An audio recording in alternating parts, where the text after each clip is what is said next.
Do you hate doing leg day? Most people do. Unless you're in that odd subsection of people who are into pain, like for example, getting your balls kicked in. Hey, if you like that, good for you. But for the most of us, we dread doing leg day. It's hard, it's exhausting, and everything needs to line up perfectly. You need to have a good sleep the night before, consumed enough calories on the day, and pray you didn't have a hard day at work.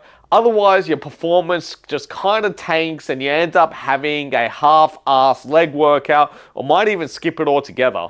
And then there's the aftermath. Being sore for 2 to 3 days, struggling to get off the toilet or walk down a flight of stairs. It's not a very fun time. But here's the good news. You don't need to do leg day to build strong and jacked looking legs.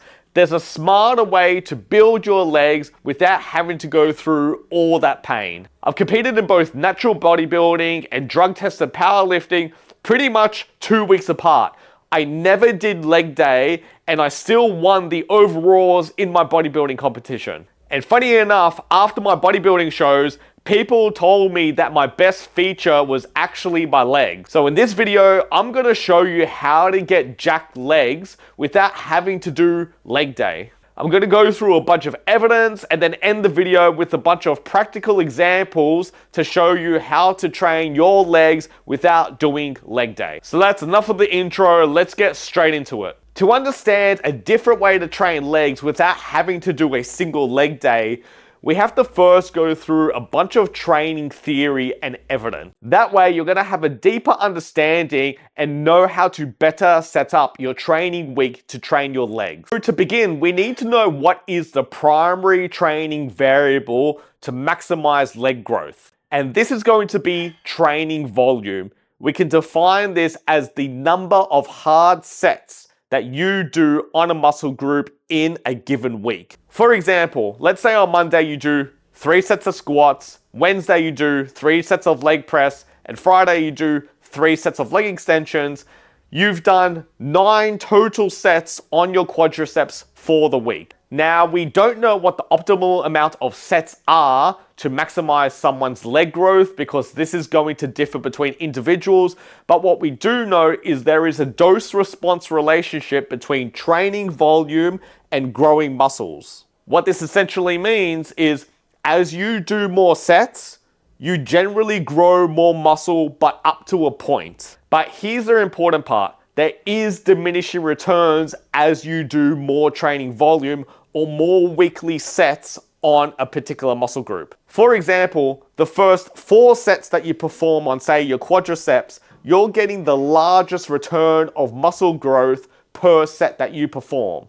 As you move in the 5 to 10 set range, you are going to grow more muscle. However, the per unit return of muscle growth that you get per set is going to reduce. Push into the 11 to 18 set range, same thing. You're getting more growth, but less return on your training investment in terms of growing muscle. Basically, and up to a point, the more sets you do, the more muscles you're going to grow, but the less efficient each set is going to be at stimulating muscle growth. As a good starting point, because people generally ask, okay, that's cool, but how many sets do I need to do?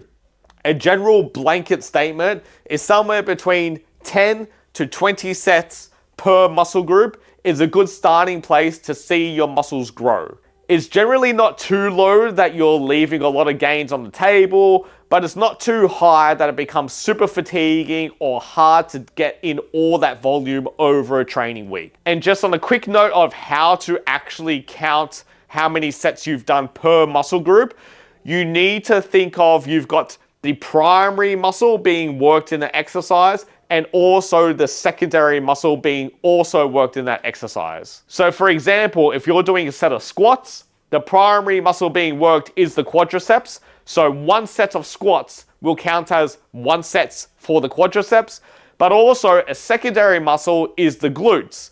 So being the glutes, a secondary assistant muscle for the squats, we will count that as half a set. So 1 set of squats will equal 1 stimulating set for the quadriceps and half a stimulating sets for the glutes. For a full breakdown of how to count each leg muscle in a range of popular exercises. Pause the screen now, and this table explains how to do that. Now, let's talk about training frequency. This being the number of times you train a muscle group or the same muscle group within a given week. In most traditional bodybuilding programs or programs that you're going to find online, like this video states, generally you see a whole day dedicated to only the legs. This would be counted as a 1 times frequency for the legs. You're training the legs 1 day per week. But what does the research say? Is it better to train a muscle group once, wait a whole 6 or 7 days, and then train it again the next week? Or is it better to split that volume over that muscle group over multiple workouts, so you're doing a higher frequency of the same muscle group over the same given week? Well, there's actually no clear answer because all the results are mixed. Half of the frequency research shows no difference when you train a muscle group once per week versus multiple times a week. And then the other research shows that when you train a muscle group multiple times a week, you get better gains than training it once per week. But I should note, this is under volume equated circumstances. So what that means is they might do, say, 10 sets on the quadriceps in both groups. So they'll train the quads once, for example, and they do 10 sets all in 1 day, or they might split that 10 sets over multiple days. So for example, 3 sets on Monday, 3 sets on Wednesday, and then 4 sets on Friday. So volume is equated between different frequencies. But why is there differences between research? It's probably because how the study was designed, the program that they used, the amount of training volume that they used in the studies, the participants used. Sometimes they use untrained people, sometimes they use trained people. But another important factor is the length of these studies. General research or training interventions go between like 8 to 12 weeks. So it might be hard to see differences in muscle growth between a one-time frequency versus a multi-day frequency because muscle growth is really slow. So they might have to do a longer period of time, for example, 6 months, to tease out the true differences between frequencies. With that being said, what is pretty consistent over all studies is training a muscle group once per week is either the same or if not worse relative to training a muscle group multiple days per week.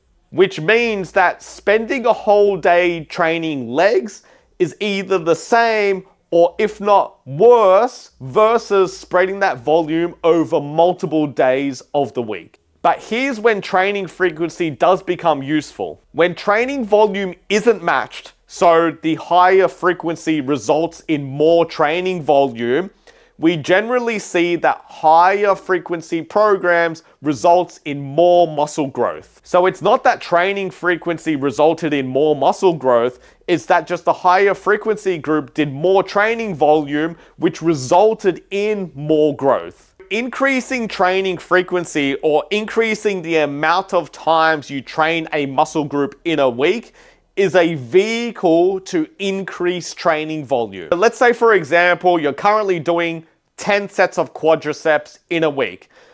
You're recovering well, you're not very sore, but you just want to increase the volume so you can get some more gains. Or maybe you've hit a plateau and you realize, I need to do more training volume if I want to trigger more growth. So you bump up your training volume to 15 sets. Trying to do 15 sets of your quads in a single day is probably going to be very difficult and very exhausting for your quadriceps and just overall quite exhausting. Instead, you're using frequency as a vehicle to increase training volume. That 15 sets, you might break it up into 2 or 3 training sessions and you're spreading that volume over multiple days as a way to squeeze in more volume on that muscle group within a given week. In fact, there's likely a maximum amount of volume that you can do in a training session, and anything beyond that isn't giving you any additional gains. This recent meta-regression study found that around 11 indirect sets on a muscle group was about the maximum sets that they found within the training session, and then anything after the 11 sets was questionable if it was producing any more extra growth. For some people, this 11 set target might differ between individuals. Some people might max out their muscle stimulation with less sets, some people more than 11 sets, but the overarching theme is that there tends to be a plateau effect that after you have saturated a muscle with enough volume in a training session, that doing any extra training volume within that session is likely going to not result in any more muscle growth from that training session. As a safety measure, if you're doing beyond 11 sets for the same muscle group or the same leg muscle group in a training session, if you're going beyond 11 sets, you should probably split that volume up over multiple days. Another reason why it's probably better to spread your leg volume over multiple days is to maintain high training intensity. Let's say you're doing a leg day and you've got 3 quadricep exercises. The first one being 4 sets of squats, then 4 sets of leg press, then 4 sets of leg extensions. By the time you get around halfway through the leg press sets, your quadriceps are probably gonna start feeling pretty fatigued. And by the time you get to leg extensions, your quadriceps are probably already totally cooked, and the amount of intensity or effort that you can put in those final sets are probably gonna be significantly reduced. Meaning, if your effort is dropping, that's probably resulting in you doing less weight, less reps, which ultimately results in less total training volume. But instead, let's say you spread that training volume up over the week. You do 4 sets of squats on Monday, 4 sets of leg extensions on Wednesday, and then 4 sets of leg press on Friday. You're probably going to be able to hit each exercise with maximum intensity and effort. So then the opposite occurs. You're probably going to be able to lift more weight, do more reps, and do more total training volume on each of those exercises. And like we discussed at the start of this video, that if you're doing more training volume, it's likely going to lead to more muscle growth. Ultimately, if you're doing more than 11 sets for a particular leg muscle group in a single session, you're better off spreading that training volume over multiple days to maintain higher training quality and higher intensity per set that you do on each exercise for whatever that muscle group is. Now, you might be asking, hey Paul, isn't it bad to train the same muscle group in consecutive days in a row? It's generally suggested that you should wait around 48 hours before hitting that same muscle group again. However, there's actually a lack of evidence to show that that statement is actually true. In fact, the little research that has been done on that topic shows that when you train a muscle group consecutively in days in a row versus at least waiting 48 hours, muscle growth and performance is pretty much the same between both styles. That being said, the participants in this research were either untrained or recreationally trained. They weren't bodybuilders or powerlifters, so how applicable that data is in like highly experienced people is not clear. But something to keep in mind, if you're doing little doses of, say, legs over the week and you're only doing 3 or 4 sets for a muscle group per session, you're not really smashing the muscle too much in that session. Therefore, the recovery time needed is probably going to be a lot shorter. So therefore, you'll get away with doing multiple leg exercises throughout the week. However, if you are worried about performance decrements, or there are particular leg muscles that when you train them, or particular exercises that just make you feel like you need a longer recovery time, just be smarter with how you set up your leg exercises throughout the week. For example, if you want to do quads on Monday, Wednesday, and Friday, I'll probably start with the Monday with the heaviest or the hardest exercise being the squats. the middle, so on the Wednesday, I'm gonna do the easier exercise. So I'll do leg extensions, and then the second hardest exercise being the leg press, I'll do on Friday. So there's enough gap between squats and leg press, so you'll be able to perform well in both of those exercises, and the leg extension can be kind of used as a bridge between those two workout days. And as for injury risk, there's, to my knowledge, no evidence that shows training a muscle group on consecutive day increases injury risk. But of course, that's obviously that you're not doing excessive amount of volumes on each day. If you're doing 20 sets on Monday on your quads, another 20 sets on Tuesday, and another 20 sets on Wednesday, then yeah, you might get injured. So injuries are more a result from excessive stress or excessive volume placed on a tissue rather than a high training frequency. In fact, spreading volume over multiple days might help reduce injury risk because you're not doing excessive amounts of volume on a tissue in a single session. So we covered that training volume is the main training variable that is going to grow your leg muscles, that doing a leg day isn't any better than spreading legs over multiple days, and that training your legs on consecutive days is likely not an issue for recovery or increasing injury risk. So how can we use all that theory to set up training your legs in the week so you don't need to do that dreaded leg day anymore? So here's what a leg day will typically look like. We usually start with some sort of like squat movement, so like an actual squat or a Smith machine squat or any type of squat pattern. Then some sort of knee extension movement like a leg press, hack squat, some sort of like compound quadricep exercise. Then usually we'll finish off quads with a isolation, so like a leg extension. From that, someone might do some sort of compound hip hinge hamstring movement like a stiff leg deadlift or an RDL or a good morning. From there, more so for ladies, but also dudes as well, potentially some sort of hip thrust movement, like a barbell hip thrust or a machine hip thrust.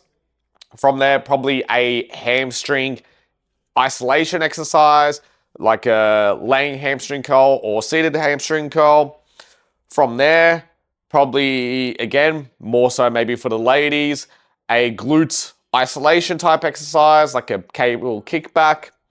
And then if you have the energy for it, probably going to skip it, calves at the end. So then if we calculate the total volume of that workout, for quadriceps, you're doing about 9 sets, hamstrings 9 sets, glute 10.5, calves about 6 sets. Now, I don't know about you, but that all sounds pretty exhausting. If I had to get through all that leg volume in one session, I am going to be absolutely annihilated. And what I will typically see, just anecdote from being in a lot of commercial gyms, usually people don't train hard enough.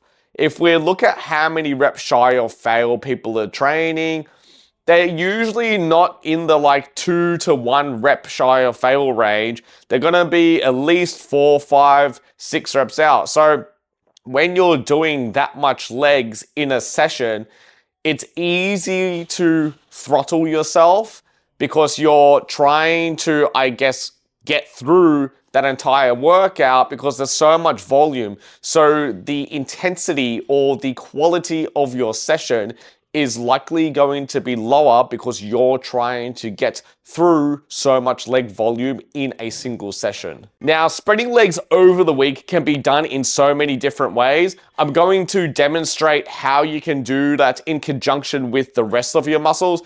Don't use these examples exactly, just more look at the concepts and then you can use, I guess, the layouts that I am demonstrating here to create your own training programs. So I'm just going to look at the leg exercises in this program, but you can see it's a full body workout. So for day one, we're starting with that like squat movement. Okay, again, a squat or a Smith machine squat. Also on that day, I'm going to do the easier hamstring exercise. So the isolation, like the hamstring curl. From there, if you want to, the glute isolation exercise and then calves. The next day, we're going to use the more heavier compound hamstring exercise because that one's going to be a little bit harder relative to the hamstring isolation exercise. I want to separate that compound hamstring exercise from the squat because they're kind of two big movements. So I put that hamstring compound movement on its day on its own. So that movement might look again like an RDL, stiff leg deadlift, or a good morning. And then on that day, I'm going to do the easier quadricep movements, being the leg extension. And then on the third day, I'm doing the harder quadricep movement because on day one, we did the squat. So it's going to be pretty hard.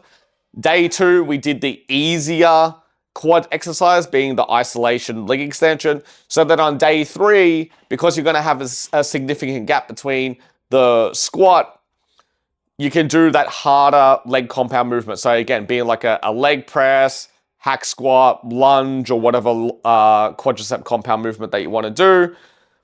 From there, if you want, you can do that hip thrust movement. So like a barbell hip thrust, machine hip thrust, and then you're doing your other calf exercise. And looking at that 3-day program, so even though the leg volume has been spread over 3 days, it is the exact amount of total volume or total weekly sets as the leg day. So I've got it up on the screen now. I won't repeat it, but you can see the comparison between the leg day volume and that 3-day program. The volume is exactly the same on all the leg muscles. And then with a 4-day program, days 1 to 3 is pretty much exactly the same as a 3-day program in terms of how the legs are split or the leg exercises are split. But then on day 4, I added some extra volume. So I added another exercise of squats. So you may want to do squats again, or you might want to do some other squat variation. I put another hamstring isolation exercise just to get the volume up on the hamstrings up a little bit higher. And then also put another exercise of calves because face it, most of us have little calves and we don't train them enough. So let's put in some extra volume. With that one, you can see the volume is a little bit higher on the 4-day program because again, like we said earlier in the video, you can use increasing the training frequency as a way to increase training volume. Just to note, on those programs that I just showed, I was doing 3 sets on everything, so the volume calculations is based on that set volume. You can do more or less sets depending on what your goals are, your training experience, and whatnot. So again, you don't need to follow those programs exactly. Just look out at how I laid out the leg exercises over the week, how I try to, I guess, flip-flop between a harder leg exercise and an easier one. For example, like a harder quad exercise and an easier quad exercise. Same with the glutes and the hamstrings. So you can create your program however you want and just use those examples as a guideline. And lastly, training legs isn't complete without performing squat. And if you want to learn how to perfect your squat technique, there's a video that I made which covers every single point you need to know to perform a beautiful looking squat. The video is probably popping up on the screen somewhere. Click that if you want to learn how to squat very efficiently.